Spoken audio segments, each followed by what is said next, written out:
Mobile hunters, if you're interested in upping your mobile game, then head to tetherednation.com and check out their saddle gear. There are a few things you can actually buy that will help you become a better deer hunter or give you the freedom to hunt any tree or any situation. This is the reason why I started saddle hunting in the first place and why I use Tethered's gear. I can honestly say that Tethered's saddle gear has changed how I hunt for the better. Big tree, little tree, from the ground, it doesn't matter. I'm untethered by my gear to hunt the best setup for the situation, instead of hunting for a tree that my gear can use. My current core setup consists of the Phantom saddle, tethered one sticks, and the Predator platform, along with an assortment of their accessories. So if you want to up your mobile game, head over to tetherednation.com. If you're like me, you spend lots of time poring over maps, looking at weather data, all in an effort to help predict when and where my best times to hunt will be. It'd be nice if there was a reliable source with all this information in one place. Enter the Spartan Forge app. Unlike some other predictive apps on the market, Spartan Forge was created from military combat intelligence experience tailored for hunters, and stands at the nexus of machine learning and whitetail deer hunting. No more man-made algorithms. This is a predictive model based on real GPS-collared deer data, historical and predictive weather, and the next level of mapping imagery, all at my fingertips. I've been using the iOS app this season, and it has replaced all my other mapping tools. Visit SpartanForge.ai and sign up today, or head to your iOS or Android app store. Use the promo code TRUTH to save some money and download it today.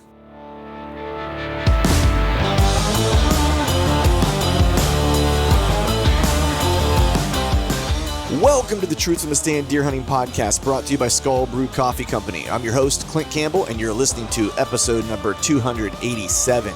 Today, we're talking the 3 W's for killing public land bucks with Josh Profit, so stay tuned.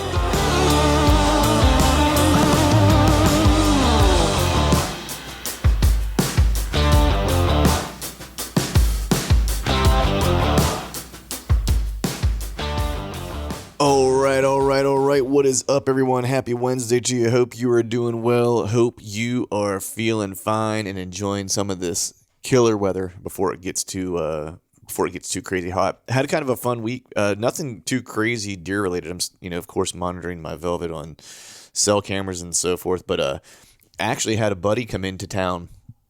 It was actually my old drummer from whenever back in the day, whenever I was doing the music stuff. He was actually on tour and was passing through my neck of the woods. So he swung by, crashed at the house for a night. We tipped a good glass of bourbon, had a good cigar, and we actually sat down and played for a little bit. And it's funny, have these similar kind of, I guess, experiences with hunting buddies that maybe you don't see, but every so often.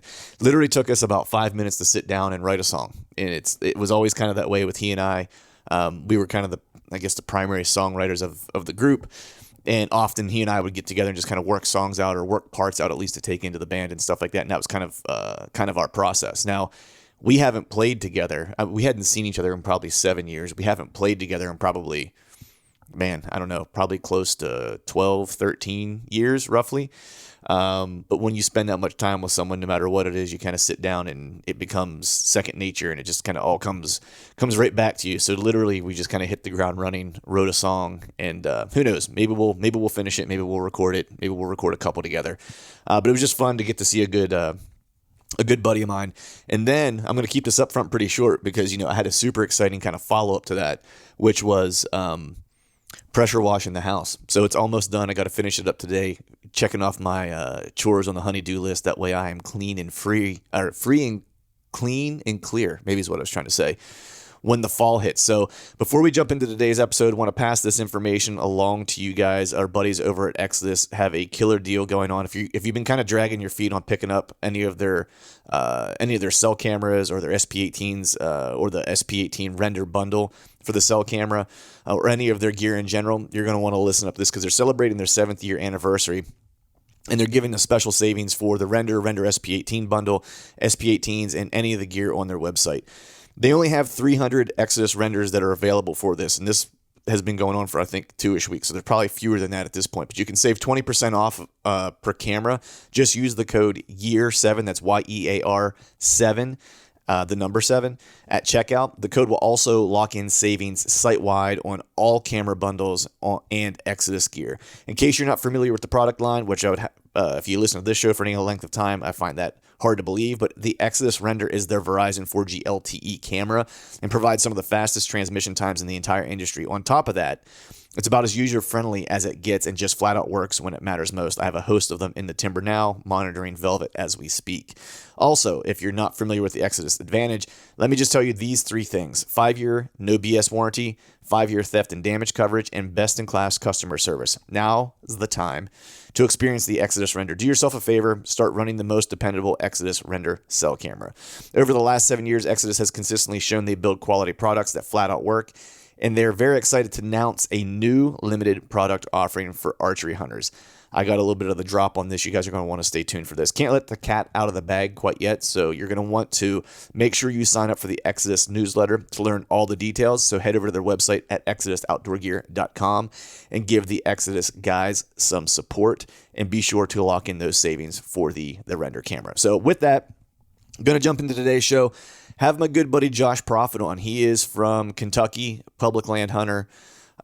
He was on, I want to say probably 3 years ago at this point was the first time I had him on. He's good friends with the guys from Exodus. He does some turkey hunting and stuff with Chad and those guys. He was out in Kansas with them last year, turkey hunting. And Josh is just one of those dudes that, to be quite honest with you, made me up my game scouting. The guy puts on a ridiculous number of miles every year between scouting, hunting, and running cameras, and truthfully made me feel kind of bad about myself. So I had to up my game as far as putting in the miles and covering ground. We talk a little bit about his transition into shooting a trad bow, which he's now been shooting a compound again for I think the past two-ish seasons. But he had a killer run for like 12 of the last 15 years. He's killed a buck on public land. Work kind of put a little bit of a cramp on that. He had not a super conducive schedule the past probably couple years. But he's kind of changed some things up, and he's actually going to have probably more time than he's ever had this upcoming season to hunt, which he is super stoked about. And he's exploring some new ground. And we talk a little bit about, his aggressive nature to hunting. He's super aggressive. He's one of those guys, again, I've took some stuff from as far as getting aggressive and being willing to kind of, bump deer. You don't want to if you can help it, but it's one of the ways you can kind of qualify an area and find deer and find where deer are spending time. And then we talk a little bit about his 3 W's of hunting public land or just hunting deer in general. He kind of lives and dies by that approach, and we talk a little bit about that. So with that, we'll go ahead and jump into today's show. And as always, I want to thank you all for listening. All right, folks, welcome back to another episode of the Truth from the Stand Deer Hunting Podcast. And today I have a fellow I haven't had on in a while, and it's actually a little bit embarrassing, man, that I haven't had you on since the first time you were on, which was like, I don't know, maybe it was 2 years ago, but I have on my good buddy, Mr. Josh Profit. What's going on, man? Dude, man, just hanging around the house, watching a little deer hunting. I'm recouping from my little trail camera run today. Nice. You have a good holiday week. Well, we're recording this over the Memorial Day holiday weekend. You do anything fun for the weekend? Did you get out and about? Besides that, we'll get into the trail camera stuff. But did you get some barbecue? Man, I did. We had my little girl's birthday party, Hazel Grace. She turned 7 on Thursday. I had my kids this weekend. I couldn't have asked for, anything else. We had beautiful weather here in Kentucky. I think Saturday it was like 75 degrees and sunny. So, yeah, that's beautiful weather in Kentucky. It actually got a little warmer up here, man. It was today as we're recording this, I want to say it like touched 88, 89, which is a little warm for us this time of year. And then, but Saturday was nice. I actually went back to my dad's.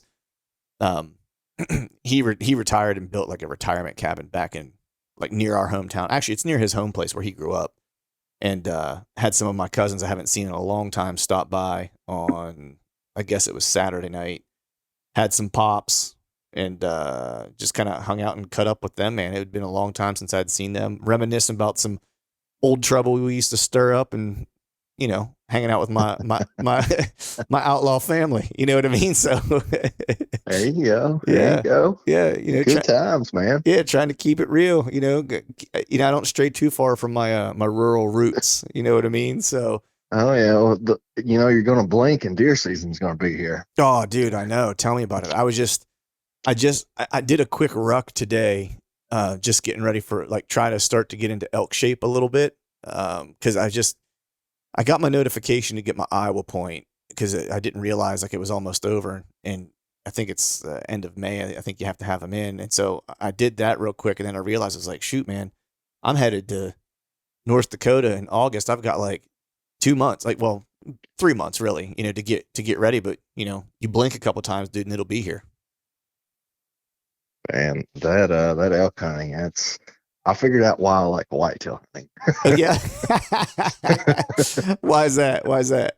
Man, I actually went to film a show for Levi Morgan's show back in September. I went to New Mexico. Uh-huh. We were basically around 10,000 feet Yeah. all week.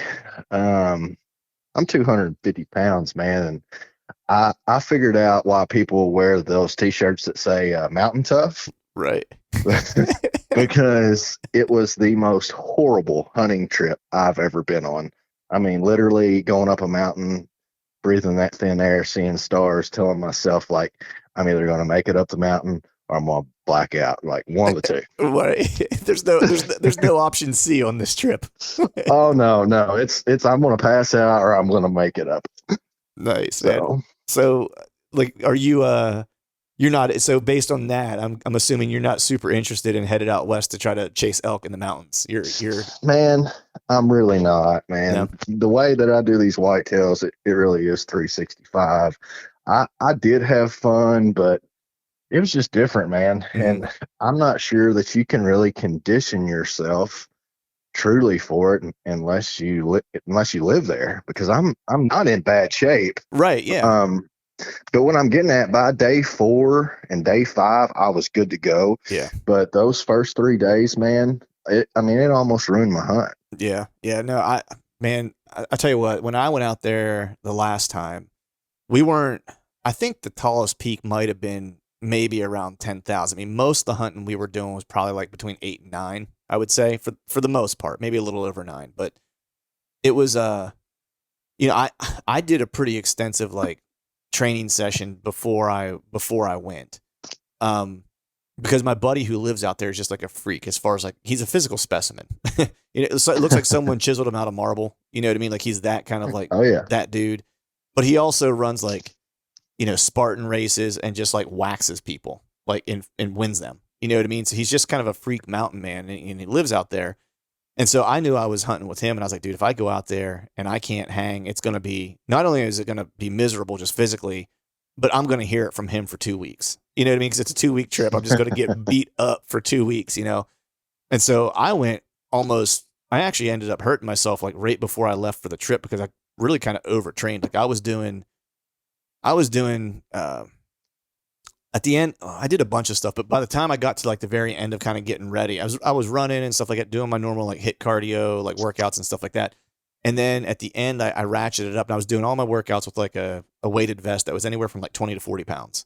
And then I started doing 3 to 5 mile trail runs. So not like around a track. I was doing like trail runs through the woods with a 40-pound vest on, anywhere from 3 to 5 miles. And then I stopped doing that. And right before I went, I started doing like almost like a marathon runner would do, and do like sprint interval training, to where I was doing, 2 800-meter sprints, like, basically like as almost like a warm up, like you'd sprint 800 meters, walk 400, sprint 800 meters, walk 400. And then I would start like 200-meter sprints, where it was a 200-meter sprint with like a 30-second break, then another 200-meter sprint. And I would do that for almost like 15 minutes, all with a 40-pound weighted vest on. And I was in, as far as like cardio goes, like I was in stupid shape. Like I got out there and like the thin air didn't really bother me, but the problem was like I actually got a little bit too light. And my problem was like trying to keep enough calories on me, because I think when I left to go out there, I was all the way down to probably like 155 pounds. Whoa. And when I came back from that trip, I was like 145 and maybe just a little under. And I just couldn't keep the weight on. Like I was just perpetually hungry while I was out there. I just could not carry enough food. And I felt like at times I just didn't have enough strength. Like my cardio was good, but I just felt like I just was a little bit weaker than I needed to be. Like I needed a little bit more ass. Essentially, I could have withstood like a little less cardio and probably a little bit more weight. I got you For that trip. But yeah, man, it'll definitely beat you. So let's shift gears here for your flat landing love, since you like the flat land. I'm not a flatlander, but I'm not a 10,000 feet guy. Okay, we're talking hills and hollers, right? Hills and hollers. That's right. How was chasing birds through those hills and hollers this year, man? How'd you make out? Man, it was really good. I actually I got a double with my daughter. She's 14. It was actually her first kill. Nice. Um, I feel like turkey season's that time of year. I don't like it near as good as I do deer hunting. Right. And it is so much easier than deer hunting, but man, you can get so frustrated. Yeah.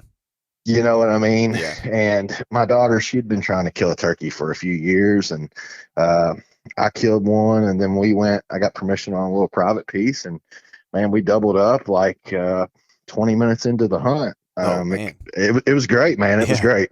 I look forward to that every year, man, because you get to take out all that aggression from Yeah. your whitetail season. Yeah. You get to take it out on shooting turkeys in the face. That's right. Nice. I can commiserate with the frustration of turkey hunting. Anyone who listens to this show knows I'm a I guess I'm an opportunist when it comes to turkey hunting. Like I enjoy going to hunt them. You know what I mean? I don't get super hung up, and usually I try to bundle my turkey hunting with places that I really want to deer scout. Essentially, you Exactly. know what I mean? That's a lot of Exactly. what I do. That way, if I happen to hear a bird, then try to go chase it. If not, then I'm basically looking for deer, and I'm calling as I'm kind of going. You know what I mean? And see if I can get something to talk back to me.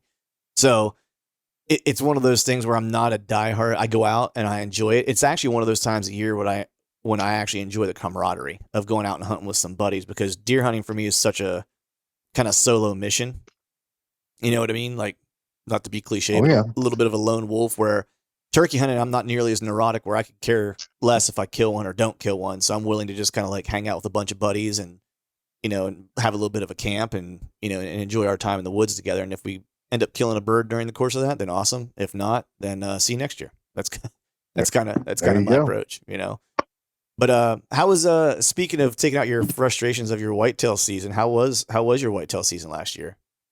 Man, it was horrible. It was horrible. Really? Um, I got to hunt more than what I ever had. I hunted a new piece, a small WMA, just a little over 1,000 acres, all timber, zero hunting pressure, Hmm. none. Um, That's kind of oh, it unheard had of. I mean, for your area, right? T- absolutely opening day of rifle season there, which it was bow only, but opening day of rifle season, I think that to my knowledge, I was the only one there. Jeez. Yeah. Can't ask Yeah. for more than that.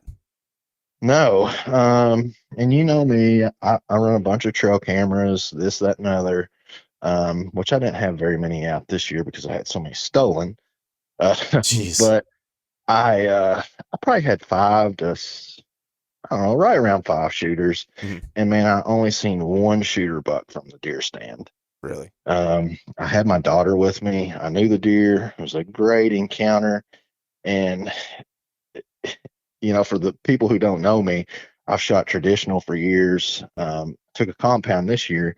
I had this 145-inch 8 pointer at 41 yards in the wide open and just stared at him just because I'm so used to shooting them right under my stand. Right. And Now, do you think I don't mean to interrupt, but I want to ask you a question before I forget it.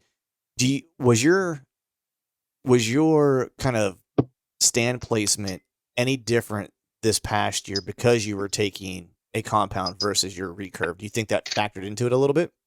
absolutely, definitely more open timber. Yeah. I do not particularly like to hunt that way, but I knew I was in a good area. I was in some good draws, and yeah, it did. I hunted where I could have shot as far as my bow would shoot, but I have a 60-yard pin. And Mhm. I'm deadly with it. I'm so used to getting them right there in my hip pocket. Yeah. When that deer was at 41 yards, he looked 80 to me. Right. Yeah. And then when he walked off, and it was a great show. And I was like, I wonder how far that thing was. And I was like, it was like 41, Oh man. 42, 41, 41, 41. And I was like, no way. Right. Yeah. What Um, it was great though, man. I walked a lot. It was about a 2 mile walk one way each time. right. So you're talking about me getting up at about 1:45 in the morning, driving an hour, walking an hour, hanging a stand. Yeah. It was a grind, man. It was a big grind, but it was uneventful, but I still had a great time. Right. Exactly. What what made you pick up the compound this past year instead of kind of relying on your old faithful? Man, I haven't killed a buck. This will be my third year, and before that, I'd killed them 6 years in a row. That's what led to me starting to hunt with a traditional bow. As I was killing them every year. Right. So I was like, well, how can I make it harder on myself? So I was like, okay, well, let's get a bow made. Let's get a long bow. And then I killed one. Then let's get another bow made. Then I killed one, and then I got set in my place, I guess, because Right. I think my last buck I killed was 2018 or 19, something like that. Right. Right. Yeah. So that's why, man. That's why Just needed to get I off know the schneid. You were like, I need to get the boomstick or the big dog out and let it eat. Try to it's exactly like you just said. I look at it as it's like going from that long bow to this compound, going from a bow to a rifle. I mean, right. that's how I personally look at it. Right. Right. So I guess the big question is what are you taking this year? Oh, the compound for sure. This Matthews, I'm staring at it right now, and it's just screaming at me. Yeah, it's funny that you say that, man, because I've had thoughts, probably the past year of wanting to start to shoot some traditional, some trad bow. Not that I don't know that I would start to hunt with it quite yet. I really kind of want one around the house to start shooting, just to kind of get used to it. Because at some point, I think I want to do it. At some point, I think I want to make the switch, and it may not be a switch 100%. You know what I mean? It might be one of those things where, I make the change, and I hunt one season with it, then the next season I don't, or whatever the case is. But would you talk me out of that, or do you like, no, dude, you should totally get a trad bow and put it in your arsenal? No, you definitely need. I think everybody that listens to this podcast needs to do it for a season because the way that the industry is now, it's so saturated and it's so full of that magic pixie dust, and you need this and that and this.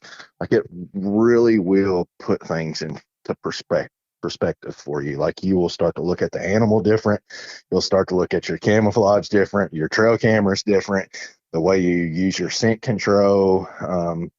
I mean, it's just good because when you grab that type of weapon, man, it's going to do nothing but make your woodsmanship better, Right. Yeah. in my opinion. Yeah, and that's kind of why I've talked to got other guys, like whether it was like Nathan Killen or whomever, where they've kind of mentioned that, where it's like hunting with traditional equipment, like the unintended consequence really has been that it required them to be that much sharper in the woods because, to your earlier point, you can't, most people can't shoot beyond 20-ish, 25 yards with traditional equipment. So, man, you got to really be up in their business. You got to really know where they're going to be. You got to know how they're going to come through. You got to know how they're going to use the wind. And so that's the part that's always just kind of intrigued me. And the other part was what you just mentioned about trad equipment kind of changing your perspective on the animal, the camouflage, like the whole 9 yards. That's kind of what hunting in Kansas did for me this year. Like hunting, pretty much exclusively from the ground on that trip, other than like maybe 2 sits or 2 days. It was I gained a different appreciation for how they kind of use terrain and wind and camouflage and trying to conceal yourself in the open and things like that. And that's really got me thinking like, man, I think I'd like to try traditional equipment because the way you hunt out there, if you do things right, you can get really close. You know what I mean? Because it's basically just all in your ability to try to stay undetected, right? And see if you can get within 20 yards of them or glass them and watch them bed down, then spot and stalk while they're bedded or whatever the case is. And that was the other thing that really kind of tripped my trigger, where I was like, man, I think I want to try traditional equipment, especially in the open country. I'd like to try it. Oh, man, nothing's stopping you. I Right. just lit a little fire underneath you. Right. Yeah. My wife's like, great. One more bow and piece of archer equipment. It's going to be in our basement. She'll be super stoked about that. It is a rabbit hole. I will say that man, it is such a rabbit hole. I thought tuning a compound could be hard. Man, you got no clue. Right. When it comes to tuning a trad bow, it's just, woo. Yeah. There's nobody to help you. Right. First off, yeah, it's kind of on your own. Call your buddy that lives down in Louisiana or something. Yeah. Yeah. Fortunately, like the shop that my buddy owns a shop up here. and he actually was a big time competitor shooting traditional equipment. So I have him to lean on at least. And then my other buddy in Jersey actually shoots traditional equipment. He's the one I've been kind of talking to a little bit. It started last year, off and on about picking his brain about it. But I'm curious, man. When you picked it up, how long did you personally think felt like it took you until you started getting comfortable with it, where you were like, okay, I feel confident to where I could actually take this thing out to the timber and give it a rip and feel good about it? How long did that take you? Man, when I first started out, it's not like it wasn't like a compound for me. Um, at least not in the beginning. Like this Matthews over here, I can't even tell you last time I shot it, and I can literally blow the dust off of it and come out here and shoot 50 yards and at like a softball size group. Or you get what Yeah, I'm saying. yeah, yeah. And it wasn't like that with the trad bow. So it kind of brought the challenge back. It brought the fun back into shooting. Hmm. I was having to shoot every day. Um, that my biggest thing was getting my arrows tuned right. Okay. It was such a struggle, Hmm. bare shafting those arrows. But after I got some arrows tuned, and that I spent some money doing that. Like I probably wasn't the best at that. I'm gonna say a month or so, and that's all it is. That's all hunting is really, and especially traditional is confidence and attitude. Um, and so when I went in the woods that fall, I told myself like if something gets in within 30 yards of me, like I'm gonna kill it and I'm gonna find it. Right. And that's the kind of attitude that you have to go into it with, man. I've shot at 3 deer with those trad bows, 2 Pope and Youngs, and I've killed 3 deer and found 3 deer. Right. So you mentioned attitude there for a second. I thought that was kind of an interesting choice of words. And thinking back to like this past year's hunt with the compound, do you feel like you have a different kind of mindset whenever you walk into the timber with traditional equipment versus a compound? I mean, absolutely. I mean, how Yeah. many times do you see a guy packing a traditional bow when you're hunting public land or anywhere? Well, You just don't. when I see that, I'm like, that dude's a killer. Like immediately like kind of like my first thought is like, man, anyone who's carrying a trad bow, man, like you're not out for a Sunday drive. Like you're looking to kill. Right. And when I dove into that, the way that everything is now, I feel like everything's compared. Right. And one thing that I've seen with people that get into trad hunting, because there's people that do it that you and I talk to that probably you've done podcasts with, they're not very successful because man, it's tough. Yeah. It's hard. Not only are you're out there with this stick and string, literally, like that, almost when I say you have to become one with nature, like, I mean, you really do, Hmm. because you're like, man, you know, I'm out here with this bow that shoots 160 feet per second. Right. I cannot get high off the ground because the depth perception messes the way you shoot up. So, Right. all of a sudden you go from hunting 20 feet to 12 feet. And then you're thinking, and then with me, man, I didn't want to shoot a buck that was smaller. I still want to shoot that 3.5-year-old Pope and Young buck. Right. Um, so I did, man. I went into it with a good attitude, and I went into it with a lot of confidence. I shot a lot. I shot good. And it worked out great for me. Nice.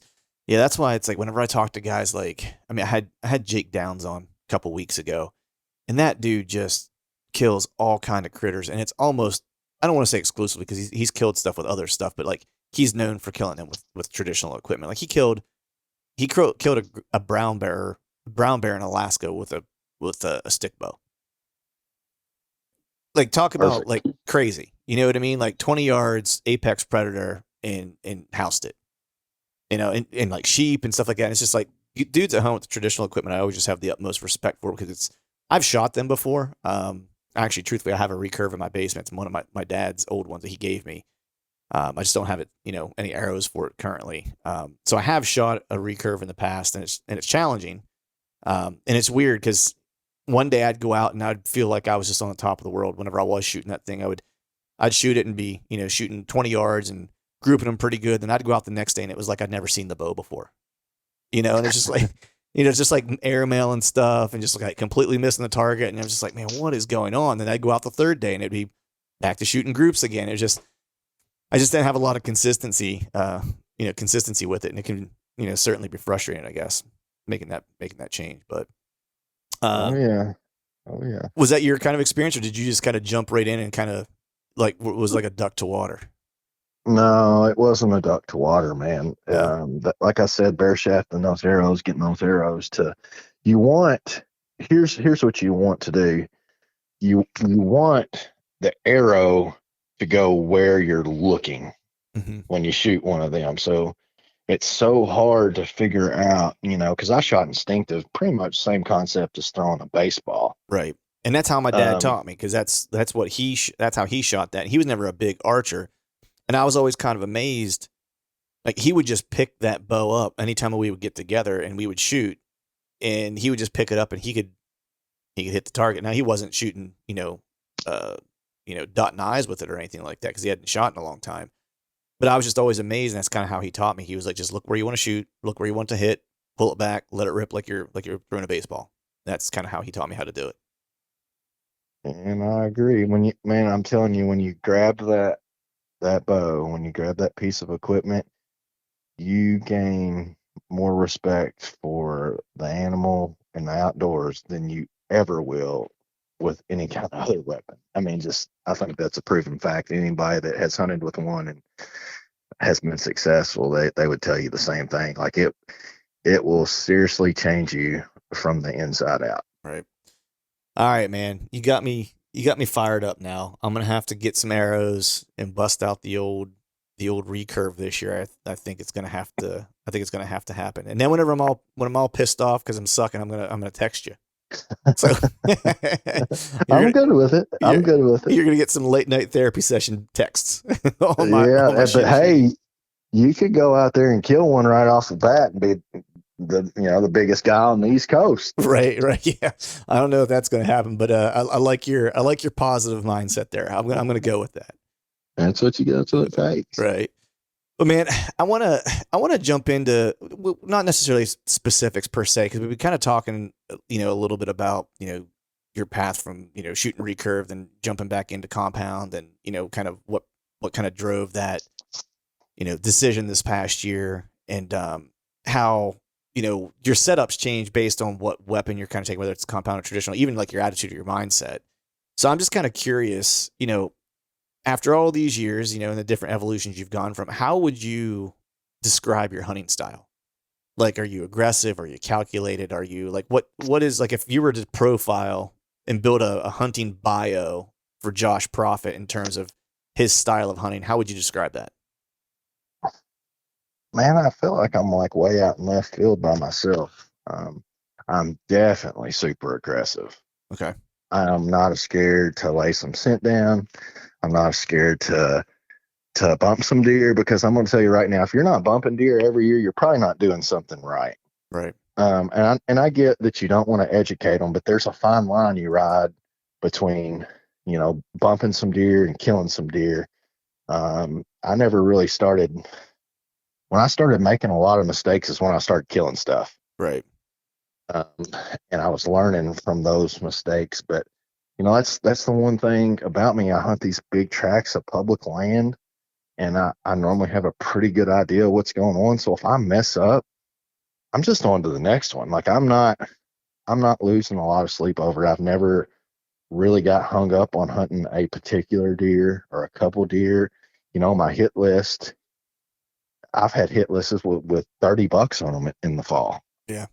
I've seen some of those hit So, lists too, dude, and they're no joke. and that makes it easier. Um, but I'm aggressive, man. I am super aggressive. So I feel that like I'm, oh, I'm sorry. Go ahead. I feel like I feel like I'm kind of old school. Hmm. You know, I've been hanging and banging for 15 years. I've been hunting public land for 15 years.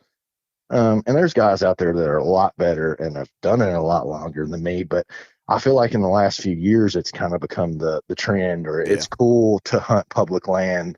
Um, and I've been doing it for a long time. And, I can't say that I'm sitting in here right now. I got 1, 2, 3, 4, 5, 6, 7, 8, 9, 10, 11. I have 12 bucks in the last 15 years off public land. And I can't say I killed one of them sitting on my ass or just being lazy. Like it took some work and it took, really getting in there where they were at. Right. That's one thing, when you and I became, friends and started talking and stuff like that, and I had you on the show, however long ago that was, I was kind of at that tipping point where you were just kind of talking about where, I was still somewhat nervous to bump deer and things of that nature. And it was shortly after you and I had a conversation. I think I ended up having one with, Zach Fehrenbaugh and our buddy, Greg Litzinger, and what I started kind of picking up on was that whole idea of kicking deer up to find where they're at, because if you don't know where they're at, you have no chance to kill them. Exactly. And Exactly. and it was after kind of talking to you and kind of getting a better sense of like how you go about it. And the other part that I kind of picked up from you too was just, and we'll get to like the scouting and trail campers and stuff like that, but you cover a lot of ground and you put in a ton of work. And that was when I started kind of really realizing that, man, I need just to cover more miles, because in order to do what you do the way you do is I've got to have a lot of targets, because the way I'm going to go about this is I know I'm going to make mistakes, but I got to make mistakes because I got to figure out where the deer are at. And then I might end up boogering that up, and that's okay because I've got 5 other deer that I can go try to kill. You know what I mean? And so it really kind of challenged me to put more miles on, know the areas that I hunt even better than I did, finding more target areas, more target setups, more target deer. And then I could hunt that way without hurting my season. And I think that was one of the biggest things for me was, figuring that out and hearing guys like you talk about it and seeing the success you guys were having and the types of encounters you guys were having. And then I slowly started to adopt it. And sure enough, when like all of a sudden things started changing like immediately, Yeah. like the first season, you know what I mean? Like Yep. I could visibly see, I was seeing more deer. I was getting shots at more deer, like all the things that you want during a deer season. I was getting the opportunity at. Um, I'm always just kind of curious though, like you are aggressive, and I know that you'll kick deer out of the beds and do what you got to do to try to find where they're at. But how do you think you've maybe changed over the years as a hunter? What's something maybe that you do differently now than say you did maybe 5 years ago? I say let's take it back a little longer than that. Um, I remember, man, I have one of my good friends, Matt Bales, and I remember him and I were both the same way. We hunted together a lot. We don't hunt together anymore, but when we were younger, we did. And when you go in a spot and you just feel good about it, Yeah. so you're like, oh, I'm gonna set up, or you just got that feeling. Well, that's how, man, that's how it was. That's how nobody really taught me how to kill these deer. My granddad taught me how to hunt, but he taught me how to kill a deer. He Right. didn't really teach me how to hunt. And a lot of people, still today, I feel like don't know the difference. Mm-hmm. But when I went from going to trying to, base things off of feeling to base things off of fact, like I call them the 3 W's: when, where, and why. Mm-hmm. When you can start to put those things together, like when you go into a spot, um, you're like, oh, this looks good. Well, why does this look good? Why does this look good? You know, where are the deer coming and going from? And I wonder what time of the day they're here. When you can start, and that's still really hard to do. Yeah. But when you can start to try to figure that out in your head, and that's not something that happens overnight, man. That takes years of just work. Yeah. That's my personal experience. Nobody telling me anything.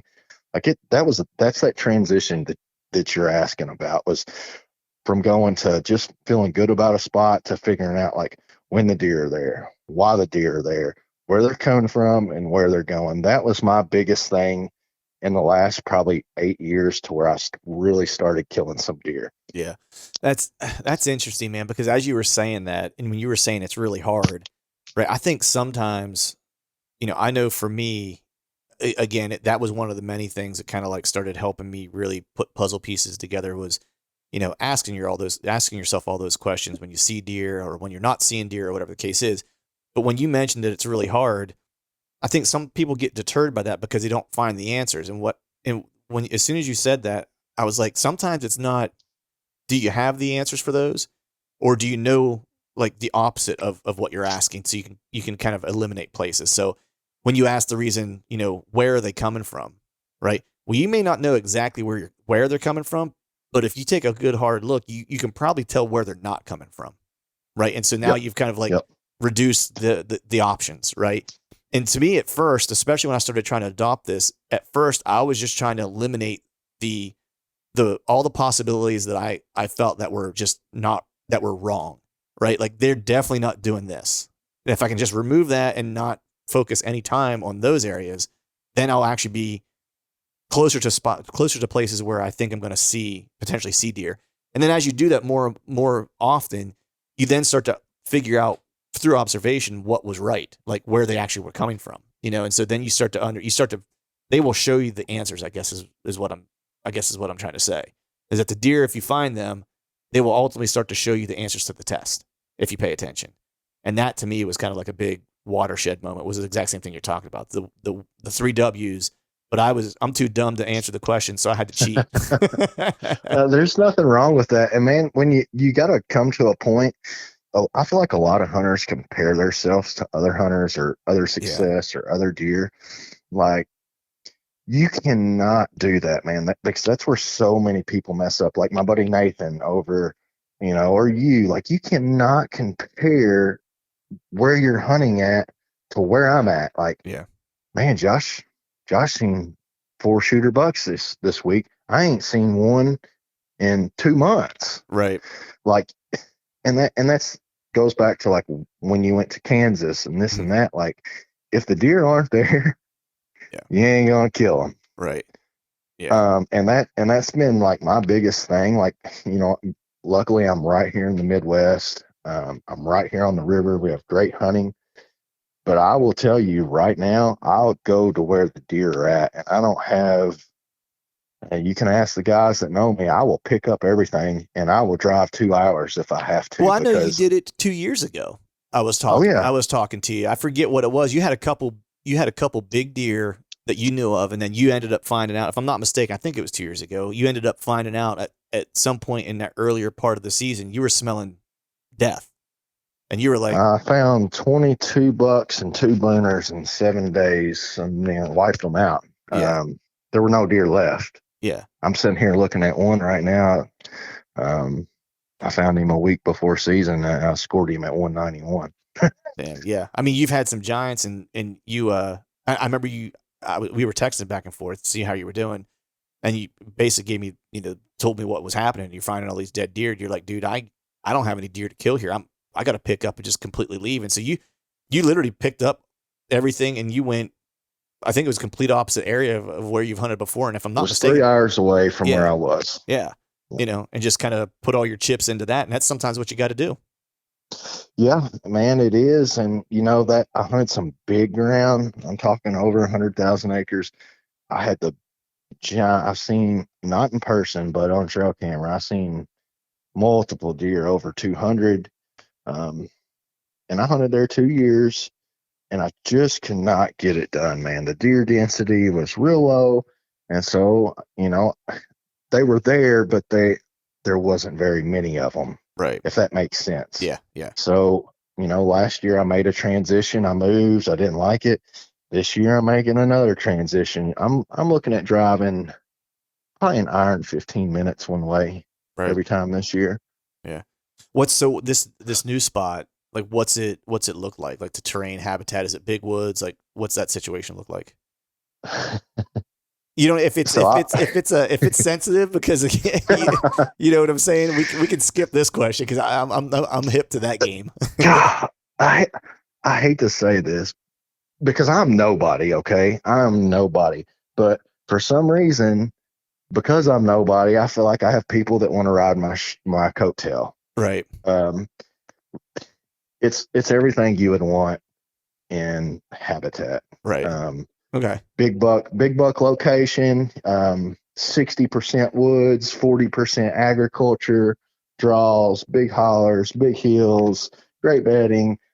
Um, I turkey hunted it one day, 2 days, and in 15 years of hunting public land, it was the best I've ever seen. Wow. Okay. Yeah, Um, that's saying something, dude. Because I mean, we've talked about some of the other places that you've hunted, and again, I've seen the trail camera data from them. I've seen some of the the dead deer that you found, that I knew of, because you had them on trail camera and so forth. And if you're telling me this place is the cat's ass, then that's yeah, we keep that under wraps. we might we might just edit this out. they're the deer there, and I may not kill one this year, but it won't be because lack of effort. I will say that. Right. Now, Um, I guess let me ask it this way. Is this a place that's completely new to you, or have you had, aside from turkey hunting, have you had other kind of experiences there, or will this be the first kind of committed deer scouting trail camera hunting effort at this particular spot? bare minimum, man, bare Okay. minimum. I hunted it probably no more than 3 sets in my whole life. Okay. There's a couple things that concern me. They have a quota hunt here, so this is the kicker. They do have a quota hunt here that's a month long for archery, and it's literally the third weekend in October Hmm. through Thanksgiving. Okay. So if I don't make that quota hunt, I'm probably gonna be crying the blues. Right. Right. Yeah. But I still got till the second week of October, and I still got late season. Yeah. I've done good in both of those. Um, so I probably won't go all my eggs in on this, but I'm gonna say 80% of them will be. Right. Um, and I'll just tell you, the only reason I've never hunted here, Clint, is because of the drive. It is such a long drive. No, no. I hear you, man. And then, There's one that I got that's 2 hours. I mean, I usually overnight it, but yeah, I totally get the long drive. it's expensive, man. Like, Tell me about it now, these guys, especially. yeah, it's a $70 trip there for me, there and back one day. So we're talking $150 a weekend in fuel. Yeah. Yeah. And those things got to be accounted for. But I do feel good about it. I do have a car. I can fly a little lower radar in the car. Right. So I may be doing that Dan Infalt, driving my car some this year. Right. Um, Right. but it's a great spot, man. My buddy hunted it a little bit more than I did. I think one day back in like probably 2017 or so. I mean, he's seen 3 shooters in one day, probably a 160. Nice. They kill booners on it every year. I mean, it's for public land. You couldn't ask for anything more. Right. Right. So I was gonna I was gonna ask you about your. Well, let me ask this question first. Because you have that quota hunt, right? That's kind of there jammed up in the kind of, as things are really kind of kicking off, if you will, right? What is your favorite time to hunt? Like, is there a week that you really kind of prefer, that you to be in the timber? If you had your way and you could, pick any 3 or 4 day window that you were going to be in the timber, and you had to put all your chips in, to say that, like, this would be the 3 or 4 day window, or the week that I would, feel comfortable guaranteeing I'm going to fill a tag. What would that time frame be? November 5th through the 12th. Really? Okay. I am a rut hunter, and I hunt them all. Don't get me wrong, I Right. hunt them all, but I'm also an opportunist. So Right. I hunt for opportunity. I don't get tied up on these bucks in early season. I try to kill them. I don't get tied up on them in late season. And everybody knows, and it does. There's a lot of Vegas luck in November, Mm-hmm. but that's just, man, that's my favorite time to hunt. Yeah. Um, I like the cool temperatures walking to the deer stand because, when you're walking an hour, hanging and banging, it's hot, and Yeah.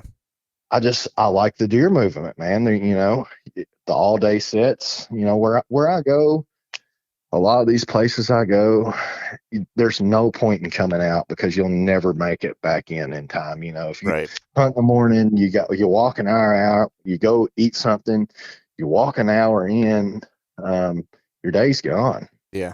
Yeah. It's interesting to hear you say I hunt for our, so that was always a quote that stuck with me from the first time we spoke. And it's actually something, I've picked up a ton from you that you may not realize, I guess, around the whole thing of like kicking deer up to find them. Like that was something that, you were certainly one of the guys that I adopted that from. And then what really struck me and stuck with me, and it really and it goes back to the idea of having multiple deer to chase, right? And allows you to be aggressive, Yep. was that quote that you just gave. And the way you said it the first time we spoke was, I hunt like a coyote, I hunt for opportunity. And that Yep. was something that just stuck with me because it just made so much sense, because I was like, if I'm only trying to kill a particular deer, which is fun to chase, that's great. But if I end up screwing up really, really bad on that deer, my season could possibly be over, depending, right? Like as far as like, I mean, I Correct. could try to go find something else, but I don't really have like a plan A through Z, you know? And what that really told me was like, I need to have a plan A through Z. That way I don't end up ruining my season early, and it allows me to be aggressive, right? And I just love that. I love that quote. It was just, I kind I of live can't it. believe you remembered that. Oh, dude, yeah, I live and die by it. You know what I mean? Like that's when people ask me, and I always give you credit for it. Like if people ask me to kind of describe my hunting style, I say, I kind of teeter to the aggressive side of things, and I hunt for opportunity. And I always say, like my buddy Josh Prophet says, I'm like a coyote. I hunt for opportunity. I was like, I always give you the cred for it because I didn't come up with it, but I thought it Well, was such a great way to kind of frame how someone who wants to hunt aggressive and hunt public land, that's how you should hunt. I feel like a lot of people nowadays, like I've listened to some podcasts, and I'm not going to mention some names, and some of the OGs, and Mm-hmm. they kind of look down on the November hunting. Mm-hmm. But here's the thing, man, them guys are hunting all the time. Yeah. You know, until late, I could only hunt 4 days a month, and that was I had to check 100 trail cameras, Mm-hmm. do all my scouting, and hunt in them 4 days. Yeah. So you damn right, I was hunting in November was my favorite time Yeah. because that's when I knew my time was best. Right. So you just cannot, and you cannot. You have to set your own goals. I say this in every podcast I do. You have to figure out your own style. You have to set your own goals, and you have to do your own thing. There's nothing wrong with learning from people. There's nothing wrong with learning from podcasts. But like, I can't go out and do a lot of things like someone else may be able to, Right. just because of the time or my location. Um, just like in my personal opinion, these guys that are hunting Iowa, I mean, we can't. There's no comparison. Yeah. I'm probably gonna make some people mad, but you shoot a 160 in Iowa, you put it in the barn. Right. you you know what I mean? Yeah. Yeah. No, 100%, man. You know what I mean? It's like I always say, it's like if you're trying to kill a really mature deer, like they're hard to kill. They're hard to kill anywhere. The difference being in some of those Midwestern states, or the big buck states, is that you have a target rich, environment. Now, there's not 180-inch deer around every tree. Like that's a fallacy. That's not true. They're hard to come by, but there's damn sure more of them there than there is in Pennsylvania or Michigan. You know Hell what I yeah, mean? I would be leaving every year. Yeah, yeah. You know what I mean? So yeah, no, I don't disagree with you, man. I think that's the one thing that I try to make sure that I'm clear about is like, look, there's a lot of really good hunters out there, and they all have something to offer if you listen to them and they're willing to give advice, whether it's on a podcast or if you get a chance to talk to them in person or read something that they've written or a book or whatever the case is.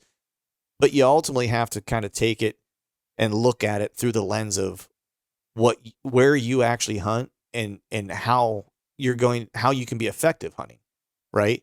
It's like a baseball pitcher thinking that he learns how to pitch, and it's like, and the guy who's teaching him how to pitch is like throwing gas and he's throwing 99. But you, as the person who's learning how to pitch, is only ever going to have a 90-mile-per-hour fastball. Like you better get Correct. real good with a curve, and like all your off speed pitches and all your movement pitches to have any chance, because you don't throw that gas.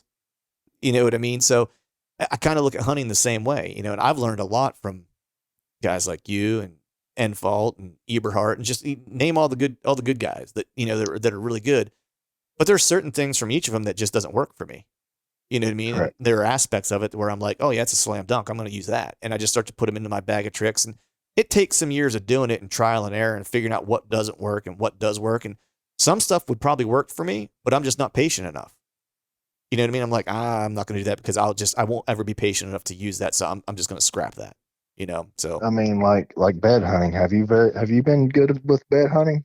no, I mean, I'm getting slightly better at it, but that's one of those things where it's like, to your previous point about time, like I'm still a working guy. I get out probably more than the average working guy because I got a pretty flexible job and stuff like that. But I still like if the wind isn't right for this particular bed or whatever for this particular deer, I can't not go hunt. You know what I mean? So a lot of my strategy revolves around, more so dates and around primary scrape areas where I know that they'll turn on, and I'll have a bunch of those that I know that'll turn on different times of the year, and then I can just kind of pop around those, and it'll give me really good opportunities throughout the course of the year. And that's kind of how I hunt. That and that's very much kind of like a John Eberhart kind of way. But like Dan or my my buddy Greg Litzinger, like great bed hunters, I just can't do it. Like I shouldn't say I can't do it. I'm just not good enough at it yet. Something that I work on, but I don't know if I'll ever be good at it, and I'm okay with that. Yep. I think I'm the same way. I've dropped more pins than anybody. I'm like, oh, there's got to be a buck bed here. Negative. Oh, there's got to be one here. Negative. Um, and that's why I always stack my odds. I hate to say it, but I stack my odds. I go to the place. I run a lot of trail cameras, and there may be 500 acres out of 6,000 where there's 10 shooter bucks. Mm-hmm. So you best believe that's where I'm going to be bouncing around. Right. Yeah. And I'm kind of the same way. Now the thing is that, at least what I'm saying, I don't want to speak for you, but I'm usually in and around close to where they want a bed. You know what I mean? Like that's one thing that I'm certainly kind of looking for. I can't hunt a specific bed. I don't often find a lot of beds, but I know based on, like, for example, trail camera data and stuff like that, based on the time that they're hitting cameras and, during the specific times of year, I can say with some certainty that I'm within, you know, I'm in their comfort zone. We'll say, you know what I mean? Like I'm not far from their bed, which means I can get a daylight opportunity with that deer. I may not be hunting over the bed. I might be hunting a transition that's outside their bedding area, or I may be hunting a primary scrape that's outside of a bedding area, or whatever the case is. But I'm certainly not hunting specific beds. I'm just not that good at it. Same. Yeah. Same. I admit it. Yeah, yeah, exactly. Yeah, there's no shame in this game, man. It just doesn't work. Someday it might, but right now it doesn't. But so I'm curious, man. I want to talk a little bit about your setups. Because I know we talked about your setups were a little bit different. Whenever you broke out the compound compared to how you might have your tree set up with a recurve. What does a setup look like for you? What type of sign or what type of terrain or what are you focusing on that kind of dictates, where you're going to kind of set a stand location? Man, I've had such good luck over scrapes and rubs. Definitely scrapes. Um, a lot of mine are at the transition. You hear a lot of people talk about transition where like your hardwoods meet your thickets, or Right. I may be in the thicket. And um this doesn't go for all cases. Because I've seen them big bucks on public land do everything that people say they don't do. And Right. I've seen them do it a bunch. Yeah. Um, but I've had my best luck. Man, when you if you've hunted enough, when you walk up in a place, you're close to a big buck just by the way he's leaving his sign. You can look in a scrape and you can see that track. Like Yeah. I've said that a million times. I love my trail cameras, but that track, I mean, that's a buck signature, man. There's no denying that. Yeah. There may be some things that play into it, like the weather, the moisture of the ground. But if you got some decently firm ground and you got some big tracks in them scrapes, and you got a bunch of really big rubs that are fairly high, I mean, you just know you're in the money, and that's where a lot of my places are off some draws, in some thick timber, and I'm not low to the ground, man. I Yeah. mean, I'm low. Um, 15 foot's my highest. Really? Okay. Um, but if I can't get in a tree that I can't do a square dance in, Hmm. I'm probably not going to sit there. Hmm. Yeah. And that's just me, but and I cringe at a lot of these setups I see. And Hmm. guys kill bucks out of them, but I can't. But I will say this, man, I stand up probably 75% of my day. Right. And I'm not gonna lie, like I do get antsy up there. Hmm. Like I get tired, I sit all day. I've had a long day. A lot of my sets I got up at 1:30, Yeah. and here it is 11:30 in the morning. I'm not gonna lie, I'm a little antsy. Right. Yeah. So, I gotta have some cover in, and man, a lot of them I've seen it both ways. I've seen these 4 and 5 and 6 and 3-year-old public land deer that come through, man. They ain't got a care in the world. They're the dumbest deer. I've killed them. I'm like, I can't believe that deer was doing that. Right. But then I've seen some, man. You won't be doing nothing. The wind's in your favor. Everything's good, and he just six cents you. Yeah. You know what I mean? Like he's like, oh, he done ran into too many of you before. Right. And so, I love that cover, man. It has really saved me. And when I grabbed that traditional bow, um, them things were long, man. My my Matthews is 30 inches. My big stick is 60. Right. Um, so that's what it looks like, man. Thick cover, a good tree with a lot of good buck sign. I ain't gonna say necessarily a lot of big buck sign. I do look for that, but keep in mind, I'm like in or October 20th through November 15th. When I'm in there off some doe bedding and some thick timber, if I sit there long enough, if I move around those areas long enough, I'm going to run into something. Right. Right. Yeah. That's it, I'm similar that time of year. I'm looking again. It comes down to opportunity. Like I want to know, especially whenever I'm out of state, and I may or may not know who's in the area. I'm just looking for an aggregate of all the pieces that come together at one spot, or as many as if I can get in one area. Handful of good rubs, and they don't have to be giants. It's just because that time of year they might be coming through and just making frustration rubs. You know what I mean? Like Yep. you Yep. might be on the downwind side of a doe bedding area, and that deer is just coming through making frustration rubs. And it's like, well, there might be a handful of them. It may not be huge, but again, to your point, like look at the height. They don't need to be completely torn up. Look at the trees behind the tree that they're rubbing as the primary tree.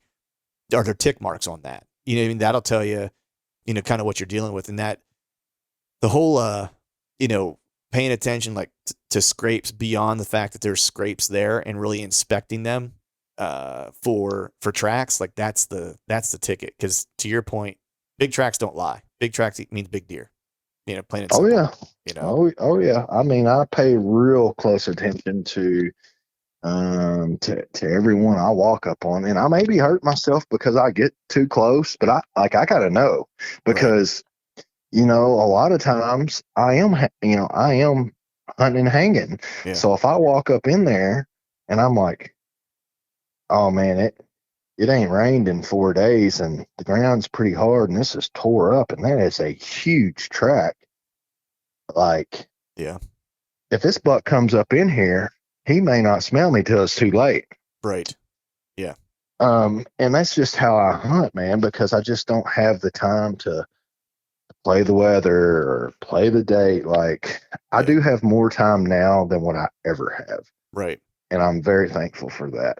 But before then, man, like I had to get it. Yeah. I, I was killing deer when people said I shouldn't be killing deer. I was killing them where they said I shouldn't be killing them. And it was because I was grinding that shit out and I was giving it all I had because that was literally, if I didn't go then I just wasn't going. Right. Right. Now, do you when you find sign, do you typically hunt over that sign, or do you hunt off it at a distance at like a terrain feature or something that's going to move deer to you, or do you like to kind of be on top of the sign using it almost as like a destination location where it's like that deer's going to make it to this spot? Well, typically I look at the map. Like if it's a new spot, And in the last couple of years, it's been a new spot. It's been a lot of that aerial uh, type scouting. So I'll kind of figure out, or I think I'll figure out, try to put, connect my dots on where I think the deer are, and then I'll go in there. No, I like to be on the sign, Hmm. um, because I still have that traditional mentality as of, man, I can't get this arrow past 20 yards. Right. Like I got to be on him. Um, and I told you earlier, like the two main things that started me traditional hunting was, one was I started killing deer every year. Right. And the second one was I was killing them close. Right. I had no, I wasn't dropping bombs through a field or through the hardwoods. I was shooting these deer 20 yards or closer. So there was no reason for me not to try a trad bow. Right. So I like to be on it, man. I mean, Yeah. I think, I think it makes sense just to me.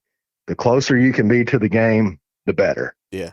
It's it's interesting because different people approach that differently. Because I'm similar to you, where I like to be on it. You know what I mean? Or I want to be able to at least shoot to it. That's kind of like my, I guess, approximate distance from sign that I find really intriguing. And for the most part, for me, like 90% of the time, it's going to be some type of community scrape that I know is active. Pretty much year round for the most part. But then there's guys that I know who kill big deer. One guy in particular with traditional equipment, and I won't say never because he will, but I would say like 85% of the time he is hunting, anywhere from like 50, 60 yards off that sign that he's found. And he's hunting like a terrain feature that deer's going to have to use to get there. Essentially, is what he's using. Um, I have a hard time getting away from when I find something real good, moving away from it. That's just me personally, and it might be a downfall. I might kill better and bigger deer and more deer if I started doing that, but we'll see. Time will tell, I guess. So I'll speak on that real quick. So we all have our own ways of hunting, but Yeah. I've been in that position too many times and seen a deer get distracted way too easy. That's a good Like point. a squirrel spooks him, Right. or a doe comes up, or just noise in general, or another buck. And I'm like, because I've done that. I've made that mistake. Mm-hmm. And I'm just speaking for me personally. I'm like, man, if I would have set up over there where he was, where I knew he was going to be, versus I knew he was going to come through here, but he had to hit these few things first. Mm-hmm. I would just rather be right there, man. I Yeah. mean, I'm that guy that wants to jump out of the tree and hit him in the back of the head. That's how close I like to be to him. Right. Well, Yeah. when you can smell them, I don't know how many guys have been up in a deer stand and smelt the deer that they killed, but when you can do that, that's when you know you're Oh on. yeah. Yeah. I love that, dude. When like there's been times, it's funny. My wife laughs at me because she doesn't think it's true. I'm like, there's been times I've been in a tree where I could smell a buck before you got there. Like, Oh yeah. and she's like, no, you can't. And I was like, yeah. I mean, he's got to be rutted up and stinky. I was like, I'm not talking like, beginning of the season, like him walking through. I was like, I'm talking like he's rutted up, getting it on the prowl, stinking real good. I was like, yeah. I was like, you'll catch if you just pay attention, and there's not a lot of other kind of scent flying around wherever you might be hunting or whatever. I was like, you can catch a whiff if the wind hits you right. You know what I mean? I was like, because I've certainly smelled them before, and then a couple minutes later saw them. You know, but yeah, I don't know, call me crazy, man, but I love that smell. Rut it up. You know what I mean? Like I'll use that as deodorant. You know what I'm saying? Like, but man, I know this time of year you spoke on it when we first jumped on that you were out putting cameras out and stuff like that. So this time of year obviously is if folks don't have their cameras out yet is obviously the time to get them out, get ready for velvet and things of that nature. And I know you run quite a few of them. So are you? So this year you're primarily focusing on new areas this year, right? Versus places that are tried and true for your camera placements, right? This is like kind of I'm new going. ground for you. Yeah, you might as well say it's brand new for me. Yeah. So what's your overall camera strategy then? Like as you're kind of breaking down a new piece using cameras. And I guess let's start with here early summer since this is kind of like, breaking new ground for you with these cameras and stuff like that. Like, what are you prioritizing? Because I'll give you a for example. Like for me, I typically start putting cameras out almost like in February because I'll find kind of community scrapes and I'll hang those cameras immediately because I want to qualify whether or not it's a community scrape or not. So I let them there. That way, if they're hitting them in the off season, I know that it's good, and then I'll probably leave those there all year. I certainly have some summer inventory places that I'm using, but I start super super early. How are you kind of breaking down this piece using cameras, knowing that this is kind of a brand new spot for you? Man, I keep it very, very, very simple. Um, I will look for nothing else but primary food sources. Okay. I know that this time of year, man, that is their main objective other than eluding predators. And what I will do is I will go in, I'll drop, in a lot of our stuff here will be beans. Mm-hmm. That's what the deer tear up here all summer long. Right. So I will drop some cameras on these food sources. And the good thing about it is if it's a primary food source, these bucks, you catch, it's so easy. Mm-hmm. It's so easy because they don't bounce around to a bunch of different food sources. They might if you got a couple bean fields or a clover field, real close, they might, but you can figure out which ones are their favorite real easy. And the second best thing about putting them cameras on food plots or how I do it is, man, all the bucks run together. Right. So you can see You you know, can so see him and all of his buddies. yeah, so a lot of times, man, you find one shooter, you done found five, Right. or three. So that's where I start out at, man. And like I've already dropped pins on where I'm going next weekend. I got about 4,000 acres to cover, and I won't get that. I don't think I'll get that done in 2 days. But I'm just dropping it on the food. But I'll find them deer, and after I find them, I'll just pull back on my phone or on my computer, and I'll be like, all right, well, I know where they're eating. So where are they bedding? So where are they bedding? And I may do some glassing. I'm gonna glass more than I ever have this year because I have the time. I Right. haven't had the time until now. So I'm gonna do some glassing, and then I may take some cell cameras, and I may move them up back just a little further in because man, they're this time of year they're not moving far. Right. And you can use that same strategy in mid season or late season. The one thing about deer or two things you can figure out, they can eat almost anything, but they're definitely slaves to their stomach. I don't care if it's public land, Yeah. private land, they got to eat. Yeah. And the only difference in pressured land and non-pressured land, whether it be public land or private land, if it's pressured land, I don't care if it's maxed out. Them deer are going to slam them food plots or they're going to slam them ag fields. But the difference may be 6 o'clock in the evening versus midnight. Right. Yeah. But that don't matter to me Right. because all I want to know is the general area they're in.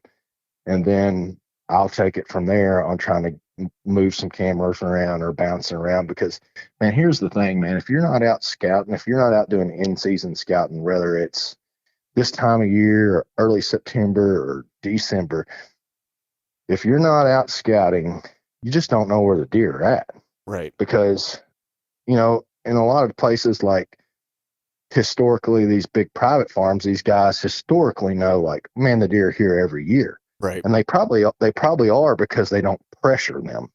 They're just hunting the food Hmm. or just in the edge. But when you hunt this public land like I hunt or these big tracks, the food rotates. The hunting pressure pushes them around, so you're constantly in the woods. Yeah. And the deer that I'm hunting, I wholeheartedly believe this that they will take a more pressure than they would at like Mark Jury's farm. Yeah. You know what I mean? Yeah. But just because I agree they're with that. so used to it. Yeah. They've lived with it all their life. It's You not know, it's you not know what new. I mean? Yeah. I can't tell you how many big deer I've seen, man, that see me first, that I've walked past or they busted me, that I could still see them in that same close area. And I'm not sure it's that way on a private farm, where you got your boundaries or I never go back here. Well, it's the difference Because, between if you walked outside your house and you saw five people like at the end of your driveway, you'd be kind of like, oh, what's that? You know what I mean? You'd be kind of like, what are those people doing there? And if they walked away, you're like, oh, they must have just been a group of kids like in the neighborhood. They just stopped there and they were talking and then they moved on or whatever. But if you walked out your bedroom door, saw five people in your hallway, different feeling. You know what I oh, mean? yeah. Like, Oh, yeah. and so I think it's kind of the same way. It's like when you're used to seeing people in those areas, those deer are kind of like, all right, well, I'm going to know that they're here, and I'm not super cool with it, but look, I'm used to seeing people here. You know what I mean? Or I've been living with this. This isn't that big of a deal. I'm going to maybe adjust my schedule just a little bit, but I know this area pretty well, and I feel pretty safe. I guess is one way to say it. But Well, the deer's always going to bed to his advantage. yeah, I mean, he just will. So, it's so that fine line that I keep talking about, man. It's so you just have to get out there and do it. Like I've walked in places in early October, like I'm talking the second week, and I've stepped in and I'm like, I don't need to go any further. Like I'm gonna mess this up. I know I am. And I pray that nobody messes it up before I can get back in here. And then I've walked in places where like, oh man, I gotta go further. It looks good. I see this. This is what I need to see, but I need to go further. And then I may need to go a little further, um, because I haven't figured out like those three W's. Like, when's he here? Why is he here? Where is he going? right. Um, and that place that all varies from everything. I've seen rub lines to where I've literally walked in places, and I haven't killed the deer, but I've walked in places and I've seen just massive rub lines off food in early October and pulled off my phone, and I would bet my weekly paycheck like that's where that deer is right now. Hmm. And then I've walked in places and I've seen some sign like that, pulled up my phone, I'm like, where's this dude? Like, where's he at? Right. He's got this spot on, he's got this point, he's got this thicket over here. I got this one I already walked past. Did I already mess it up? Right. So, and they're all different, man. I've had deer, I've seen big bucks that will literally, as long as I'm playing it cool, that would let me walk right past them. And I've seen deer that'll come out of their skin, Hmm. you know. So you just got to get out there. Right. So you were talking about the in-season scouting, right? And that, is to your point, it's critical. You need to know what the deer are doing now. You need to know what they're feeding on now. If there's not, agriculture around, you need to know how the food sources are kind of changing in the timber and where they're wanting to spend time and stuff like that. So, with that being said, do you primarily rely on that in-season scouting, or do you also kind of move your cameras around in season to kind of help validate what you think you're seeing as you're kind of doing your in-season scouting? How do you do that, or do you just kind of primarily use your trail camera strategy as I'm just gathering inventory that I'm going to figure out what they're doing as the season hits here with just boots on the ground, and I really only use them for inventory? What's your approach to that? Man, I'm gonna say my cameras are mainly used for inventory. Are there? I Okay. can't say that I ever. I'm too scared. I'm not scared that I'm gonna mess it up. But if I feel like a buck is in an area, and I say an area, let's say 30 acres, Right. okay. If I really feel like he's in there, there's no point. If I feel really good, there's no point in me putting a camera in there, because 400 yards back here, I got him coming and going, Right. if that makes sense. Mhm. So, and I've said this a lot, like all of my cameras have mainly been set up for inventory, and I've used my woodsmanship to kind of figure out the rest. And, a lot of times I'm wrong, and sometimes I'm right. Right. Now, do you use your cell cameras the same way you use your regular SD cameras? No, so my cell cameras, and I haven't been running them long, um, those will definitely hit the places that are further back that I don't want to walk to. They're, a lot further Okay. to get to. What'll happen is, man, for instance, like I'll drop a non-cellular camera, and when you really start scouting, and when I talk about scouting from June to February, I walk 800 to 1,000 miles a year. Damn. So when you walk that much, you really start figuring out how things go. So a lot of times, I drop some of these non-cellular cams out, some of these treks out, these Exodus treks, and it'll blow your mind because it goes against everything you have ever been told. Mm-hmm. Well, that deer shouldn't be there. Right. Like what's Yep. he doing there? And then so you go back to the three W's: when, where, and why. Where's Yep. he? Where's he at? Why is he here? Where's he going? And then that's when I'll move into some of them cell cameras to where, it may be a 30 or 40 or 50-minute walk, Yeah. or it may be closer to what I think is bedding. Yeah.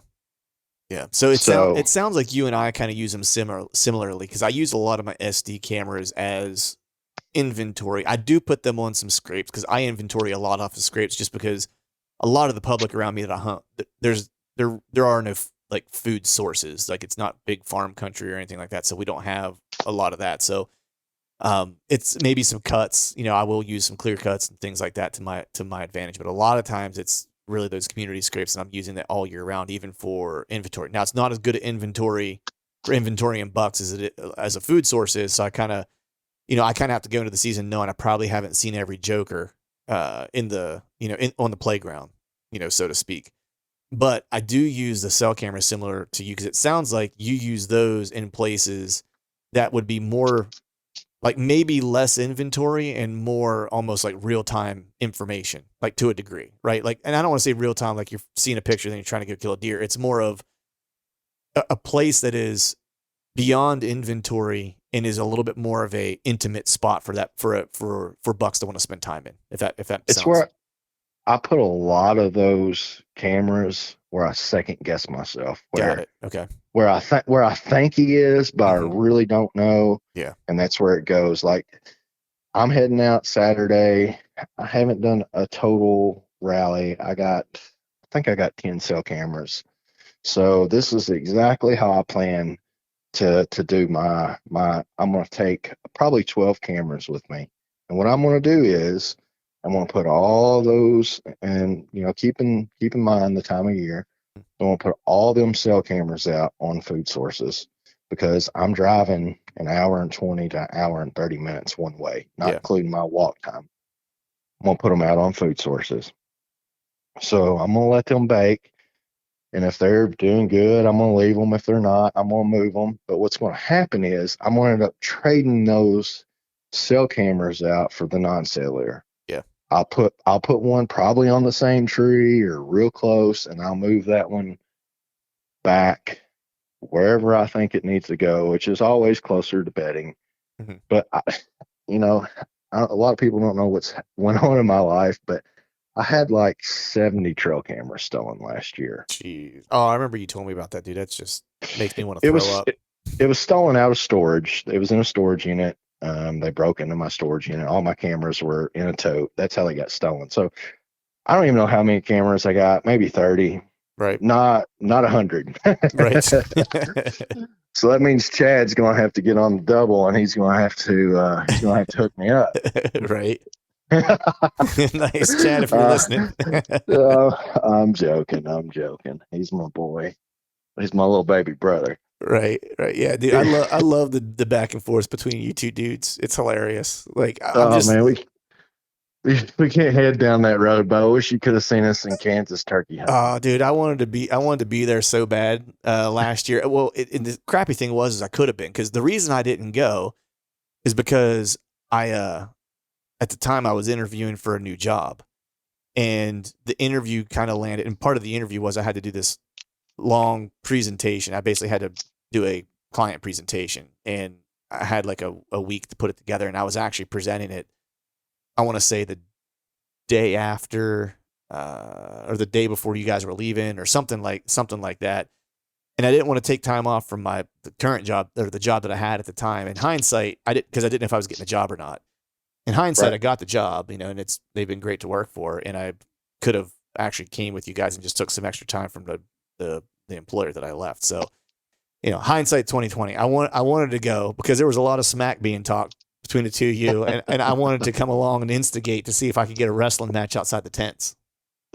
I'm still waiting for that. He don't want no smoke. You don't want no smoke. I said it. I'm gonna text him when we get off here and be like, "Hey man, Prophet says you don't want none of that smoke."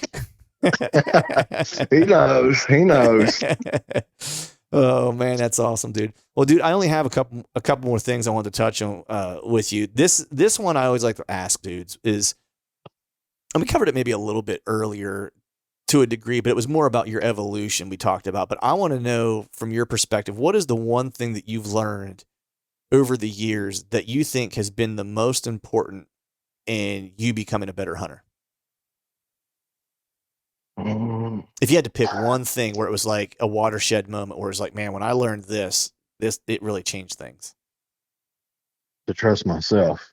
Yeah. To not trust what I seen the juries do on TV or to what somebody else told me. It was to literally like trust myself. Like everybody's telling me I don't need to go down in there, but if I'm up here, I really don't know nothing. I'm telling myself I need to go down in there. Right. To just listen to yourself, man. Follow your gut. Sometimes you're wrong, sometimes you're right, but it's like I said earlier, when I started making mistakes is when I started killing deer. Yeah.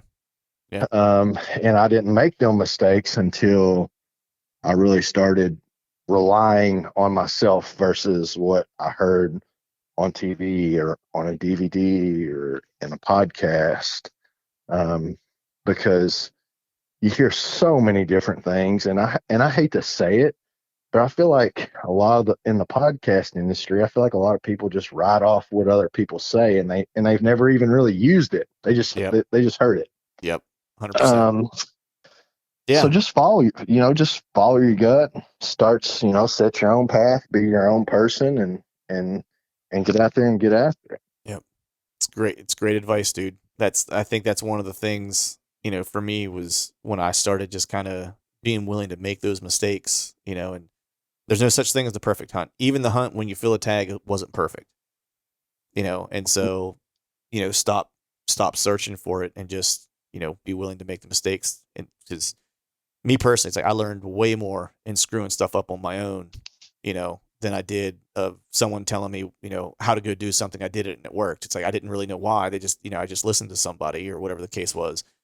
And then once I started kind of, being willing to lose, I didn't like the taste of losing, so I tried even harder. You know what I mean? Which then ended up working out. You know what I mean? Because I was like more aggressive. I was making more mistakes, and then eventually I started realizing why I was making mistakes, and I stopped doing the stupid stuff that I was doing. And it just, I'm a hard headed though. I have to kind of learn through experience. It's hard for me to take things that people say and apply it right away. I have to kind of hear them. Then I've got to try it. I've got to screw it up and then see how it works. That's just how I learn.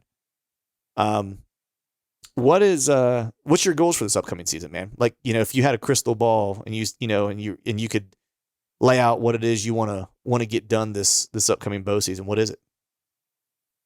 Man, I really want to get my daughter to kill her first deer. That'd be awesome. I have 4 kids. Out of the 4 kids, she's the one that's kind of bit by it a little bit, Mm-hmm. I think I'll put her before I will anybody.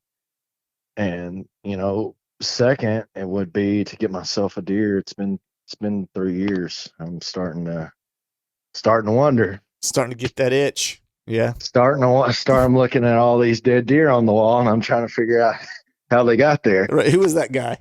Yeah. So, but yeah, man, and one thing I want to tell everybody is the moment that you take the fun out of it, it just sucks, man. Yeah. Yeah. I mean, there's nothing wrong with getting serious and trying to kill a big buck, but man, when it stops getting fun and it starts feeling more like a steady job, man, it just ain't worth going. Yeah. It just ain't worth. That's just my opinion because I've been there and like I've learned myself like I don't care who you are, I don't care what you've done. When if you only got a week to hunt and you're hunting how I hunt, this hang and bang with these long walks and long drives, day 4 you're wore out on day 4. Yeah. And I've learned myself, man, it's just better if I just sleep in. Yeah. I know it's not that I'm lazy, but that's what works for me. Like it's better if I sleep in till 7 o'clock and get out there at 10 Yeah. and No, sit all day. I agree with you, dude. 100%. I always kind of look at when I go on a trip somewhere, it's a little different for me at home because I don't hunt every day. I kind of, again, like I said, I'm kind of lucky where I have some flexibility in my job since I work from home and stuff that I can try to follow weather and try to pick a good day and maybe get out in the morning to hunt, before work or whatever, and just come in a little bit late or take half a day off or whatever the case is. So I usually don't get burned out at home because I'm picking and choosing, to a degree. But when I go on those out of state trips where I'm gone for a week to 14 days or whatever the case is, man, I'm honest with myself. I'm not one of those dudes that says like I could hunt every day. It's like I can't. You know what I mean? I get burned out. I need something else to think about, take my mind off it or whatever. And so I usually look at the weather when I go on these trips and I in advance kind of pick out like, all right, if I'm not on something that I need to just like be in the woods, this is a really shitty weather day. I'm sleeping in this day. You know what I mean? Like I'll pick it out in advance, but might change if I'm on a good deer or I'm having good encounters. I might push it back. You know what I mean? But if you're grinding and you're maybe not getting the encounters you want, dude, that'll wear on a person, and you're better off just taking a morning off, sleeping in, getting your mind right, than getting after it with some focus. Because there's been too many times I know I've been burned, and I've heard of other guys being burned where they missed an opportunity because they just weren't focused when they were in the timber. I've done it multiple times, man. There's a difference. You heard me. We touched on making mistakes earlier. There's a difference in making mistakes because you got sloppy and you're Mm-hmm. wore out, and there's a difference in making mistakes because you're out there trying. Yeah, yeah, exactly. You're out there giving it your all, and your mind's straight. So, Yeah, yeah, yeah. exactly. All right, man. One last question for you, brother, before I let you get out of here. I always like to end with this one. If you were making a basketball team, a 3-on-3 tournament, let's say, right, of the best hunters, public land hunters and your life depended on those guys, those 3 guys filling tags, who would those 3 guys be that you would pick to be on your team? Nathan Killen, Harmon Carson. Nobody even knows about Harmon Carson.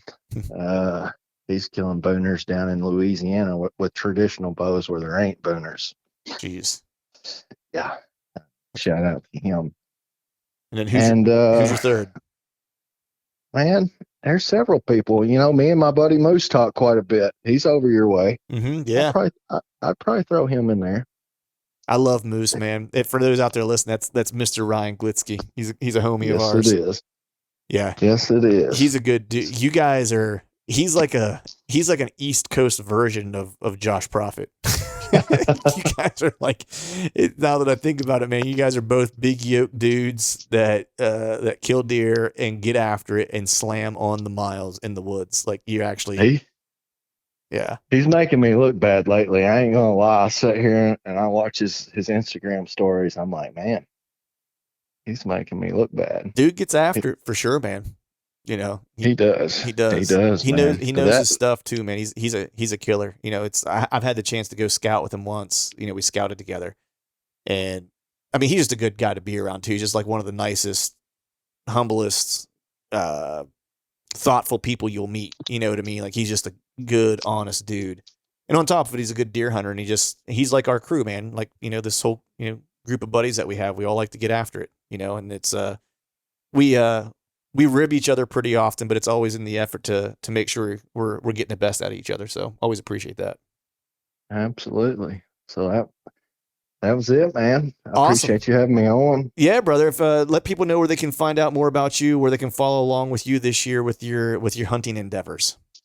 It's Instagram is the best place to follow me. It's BG_bowhunter on Instagram.